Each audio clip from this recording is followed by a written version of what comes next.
सभी छोटे बड़े श्रोताओं को सुनीता भटनागर का प्यार भरा नमस्कार। ऑडियो स्टोरीज के हमारे चैनल कहानी जगत में आप सभी का स्वागत है। हिंदी कहानियों की श्रृंखला में आइए आज सुनते हैं अंजना वर्मा जी द्वारा रचित कहानी मदर्स डे। सवेरे सवेरे टेलीफोन की घंटी बजी। नीता शर्मा ने रिसीवर उठाकर कान से लगाया। हेलो, मैं नीता शर्मा बोल रही हूँ। हेलो मम्मा, हैप्पी मदर्स डे। उधर से उनकी बेटी अमिता की चहकती हुई आवाज सुनाई पड़ी। थैंक यू बेटा। बोलो कैसी हो? मुन्ना कैसा है? नीता शर्मा ने खुश होकर जवाब दिया। फिर नीता शर्मा के लंबे वार्तालाप की शुरुआत हो गई, जिसे अभी कम से कम 15-20 मिनटों तक तो चलना ही था। आज मदर्स डे पर बेटी की ओर से उनके मातृत्व के लिए उन्हें हार्दिक बधाई मिली थी, जिससे उनका मन गदगद हो उठा था। उन्हें लगा था कि दुनिया की सबसे खुशनसीब माँ वही हैं। बातें करते हुए खुशनसीबी का एहसास उनके शब्द शब्द से झर रहा था। उनकी बेटी नई नई माँ बनी थी। फोन पर उस नन्हे सदस्य की बातें ही अधिक हुई थी। बातचीत जब खत्म हो गई तो रिसीवर रखकर नीता शर्मा सोफे पर बैठी बैठी बड़ी देर तक तरह तरह की बातें याद कर सुखी होती रहीं। अभी 3 महीने पहले अमिता को बेटा हुआ था। खबर मिलते ही नीता शर्मा अपने पति के साथ विमान से दिल्ली पहुंच गई थी। नर्सिंग होम में प्यारे से नवासे को देखकर शर्मा दंपति हर्षित हो गए थे। घर आने पर सबकी ममता का केंद्र वह नवजात सबसे महत्वपूर्ण सदस्य सिद्ध हो रहा था। घड़ी के संकेत पर उसके सारे काम असीम वात्सल्य के साथ से निपटाए जाते। अमिता और उसके पति प्रवीर के लिए जीवन का यह नया अंकुर एक खिलौना बन गया था। दोनों हर समय उसी की चिंता में लगे रहते। प्रवीर बच्चे के पास अपना दिल छोड़कर दफ्तर जाता और दफ्तर से भी दिन में 2 बार फोन करके उसके बारे में पूछता। जब तक वह घर में होता बच्चे की देख रेख में सहायता करता, लेकिन कभी कभी रात में वह नन्हा इतना रोने लगता कि दोनों उसे सुलाने की कोशिश करते बेहाल हो जाते। तब अमिता बच्चे को ले लेती और प्रवीर को सोने देती। बच्चे को गोद में लिए किस तरह मुंदी पलकों से सोते जागते रात बीत जाती पता भी न चलता। उस समय नीता शर्मा उनके जागरण में हिस्सा नहीं बटा पाती। सुख सुविधा में पला हुआ उनका शरीर बच्चे को सुख देने के लिए थोड़ा सा भी दुख उठाने को तैयार नहीं होता था। अब इस बच्चे वाले घर का माहौल उन्हें काम से भरा दिखाई देने लगा था, इसीलिए हफ्ते भर के भीतर ही वह ऊब गईं। उन्हें लगता था कि सारे काम की जिम्मेवारी उन्हीं पर है। इसलिए बच्चे की छठी समारोह के बाद शर्मा दंपति चले गए। नौकरी पेशा होने के कारण भी इससे अधिक समय दे पाना नीता शर्मा के लिए संभव नहीं था। वह अमिता से 2-1 बार कह चुकी थी कि एक नौकरानी के बिना काम चलने वाला नहीं है। नीता शर्मा की दिनचर्या में फुर्सत के क्षण बहुत कम थे। दफ्तर से आने के बाद वह बिस्तर पर लेट जाती और कुछ अंग्रेजी पत्रिकाएं उलटने पुलटने लगती। उनकी सोसाइटी में अक्सर पार्टियां होती रहती थीं, जिनमें शरीक होना भी बहुत ज़रूरी होता था। जब पार्टी होती थी तो दिमाग का अच्छा खासा व्यायाम हो जाया करता था। उस पार्टी में कौन सी साड़ी पहननी है, उस साड़ी के साथ कौन सी ज्वेलरी मैच खाएगी, हाथों में सिर्फ कंगन होंगे या भरी भरी चूड़ियाँ, और परफ्यूम किस मूड का होगा, साड़ी के साथ चलने वाली सैंडल उनके पास है या नहीं, यदि नहीं है तो खरीद लेनी है। ऐसे बाजार का विकल्प तो हमेशा उनके लिए खुला ही रहता था। ऐसे मौके पर ब्यूटी पार्लर जाना भी जरूरी ही हो जाता था। पार्टियां उनके जीवन का एक अभिन्न हिस्सा बन चुकी थी। पार्टियों का पूरा लुत्फ उठाया करती थी नीता शर्मा। बेटी के यहाँ से लौट कर आई तो दूसरे दिन ही एक पार्टी में जाना पड़ा। खाने की मेज के पास खड़ी उनकी सहेली विभा ने कहा, बधाई नीता, अब तो तुम नानी बन गई। नीता शर्मा ने अपने गाल को उंगलियों से छूते हुए कहा, ओह, इस बात को सुन सुनकर मैं बोर हो गई हूँ। विभा यह उत्तर सुनकर अचानक चुप हो गई और उनकी ओर ताज्जुब से देखने लगी। वह सोच नहीं पाई कि अब इसके जवाब में क्या कहें। माँ के जाने के बाद पहले पहल माँ बनने के अनुभवों से गुजरती अमिता के लिए बच्चे को संभालना मुश्किल हो गया। अकेले सारे काम करना आसान नहीं था।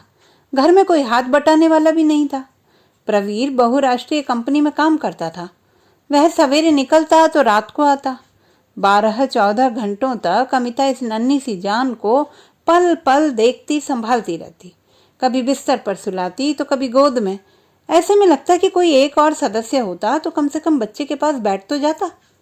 यद्यपि नीता शर्मा बच्चे से जुड़े कामों को नहीं कर पाती थी, तो भी उनके रहने से एक सहभागिता का एहसास तो होता था। माँ के चले जाने से वह भी खत्म हो गया।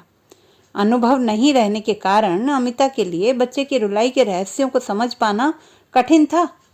वह फोन करके कभी माँ से पूछती तो कभी अपनी पड़ोसिन मधु से, जो 2 बच्चों की माँ थी। मधु हर दिन एक बार आकर जरूर पूछ लेती थी। इस कठिनाई का हल प्रवीर ने ही निकाला था। उसके गांव में दूर के रिश्ते की एक बुआ रहती थी। विधवा थी, उन्हें कोई संतान नहीं थी। बहुत मुश्किल से अपनी जिंदगी चला पा रही थी।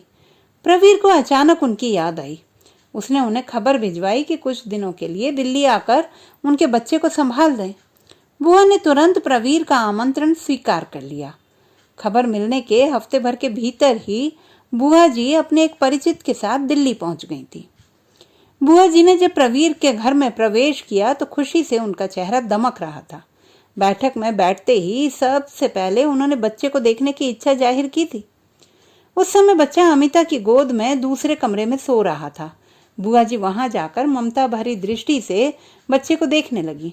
फिर उन्होंने बच्चे को उठाकर अपनी गोद में ले लिया और वहीं पलंग पर बैठ गई। बुआ जी के आने के बाद से बच्चे की देखभाल की जिम्मेदारी उन्होंने इस तरह अपने ऊपर ले ली कि जैसे वह उनका ही बच्चा हो। उसके सोने जागने के साथ उनका सोना जागना जुड़ गया था। समय पर मालिश करना, नहलाना, सभी कुछ वही करने लगी थी। उनके हाथों का स्पर्श पाकर बच्चे का स्वास्थ्य भी निखर गया था। उस नन्हे के लिए उनकी आंखों से हमेशा स्नेह छलकता रहता था। उन्हें लगने लगा था जैसे कि वह भी अब उसी घर की एक सदस्य हैं। अमित और प्रवीर उन्हें बहू बेटे के समान लगने लगे थे। वह नन्हा उन्हें अपना पोता नजर आने लगा था। उसकी मालिश करते समय वह अपने पैरों को पसार कर उसे अपने पैरों पर लिटा लेती और फिर इत्मीनान से हाथ पैरों में तेल लगा लगा कर मलने लगती। बीच बीच में ठुड्डी छूकर कहती, यह मेरा कृष्ण कन्हैया है, बहुत शैतान है मेरा कृष्ण कन्हैया। और भी न जाने क्या क्या उस अनबोलते के साथ बोलती रहती। कभी न खर्च हो पाए अपने मातृत्व को वह जितना लुटा रही थी वह उतना ही बढ़ता चला जा रहा था। गोद में लेकर जब हल्की हल्की थपकी देने लगती तो उनकी लोरी का पिटारा खुल जाता। वे गाने लगती, आओ रे खदन चिरैया पपरा पको। उनका गीत सुनते ही नन्हा मीठी नींद का दामन थाम लेता। बच्चे को उनकी गोदी की आदत लग चुकी थी। कितना भी रोता रहे उनकी गोद में जाकर चुप हो जाता। उसके सोने की सबसे आरामदेह जगह वही थी। अमिता को यह देखकर कभी कभी कुड़न भी हो जाती कि उसके बच्चे के लिए उसकी गोद से अधिक प्यारी कोई और गोद क्यों होगी। बुआ जी हर समय अपने कृष्ण कन्हैया को ही थामे रखना चाहती थी। कभी कभी उसे प्यार भरी नजरों से देखती हुई अमिता से कहती, बहू इसका नाम रखना कृष्ण मोहन या राजेंद्र बाबू। यह कहते हुए उनकी आवाज में आश्वास का स्वर भी मिला होता, जैसे उन्हें लगता कि अमिता उनका सुझाया हुआ नाम जरूर रख लेगी। ऐसे परंपरागत नाम सुनकर अमिता के मन में गुदगुदी होने लगती और वह मुंह छिपाकर हंस लेती। एक दिन वह पूछ बैठी, क्या बुआ आपको राजेंद्र बाबू नाम बहुत अच्छा लगता है? बुआ उसकी हंसी पकड़ नहीं पाई। वे बच्चे को सुला रही थी। गंभीर होकर बच्चे को कंधे पर थपकी देते हुए बोली, हाँ बहुत, कितना अच्छा लगेगा जब ये सयाना हो जाएगा और लोग इसे बुलाएंगे राजेंद्र बाबू। अमिता फिर मुंह छिपाकर मुस्कुराई थी। ऐसा कहने से थोड़ी देर के लिए उसका मनोरंजन हो जाता, पर बुआ जी इसे समझ नहीं पाती कि अब ऐसे पुरातनपंथी नाम कौन रखता है।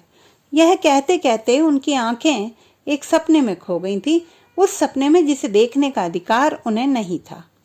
पर सपनों के लिए कोई अधिकार क्षेत्र नहीं होता, तभी तो सभी सपने देखने लगते हैं। अब इनसे दुख मिले या सुख, बुआ जी को उस छोटे से परिवार में रहते हुए किस तरह 3 महीने बीत गए पता भी नहीं चला। घर में रसोई बनाने से पोतड़े धोने तक का सारा काम समय से हो जाता था। अब अमिता भी बच्चे की देखभाल करना जान गई थी। प्रसवकालीन कमजोरी भी बहुत दूर हो चुकी थी। आज मदर्स डे था। आज बुआ जी वापस अपने गांव जा रही थी। एक पुराना घिसा हुआ ब्रीफ केस और एक झोला तो लेकर आई थी और 2-4 साड़ियां।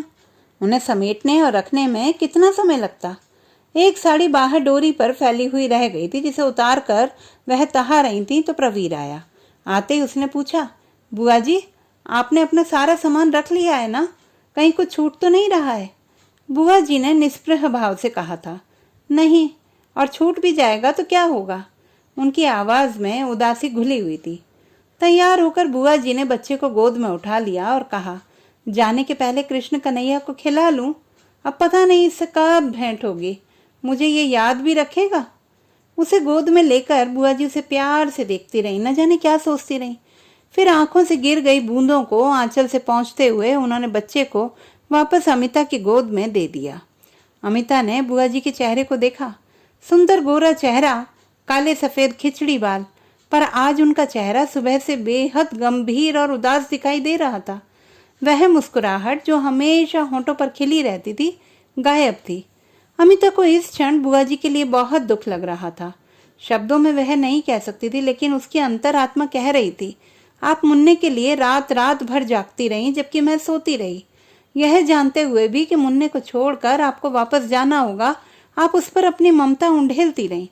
बुआ जी, आपका कर्ज मैं चुका नहीं पाऊंगी। अमिता ने भी अपनी आंखें पोंछ ली। मन खुले टेप की तरह बजता रहा।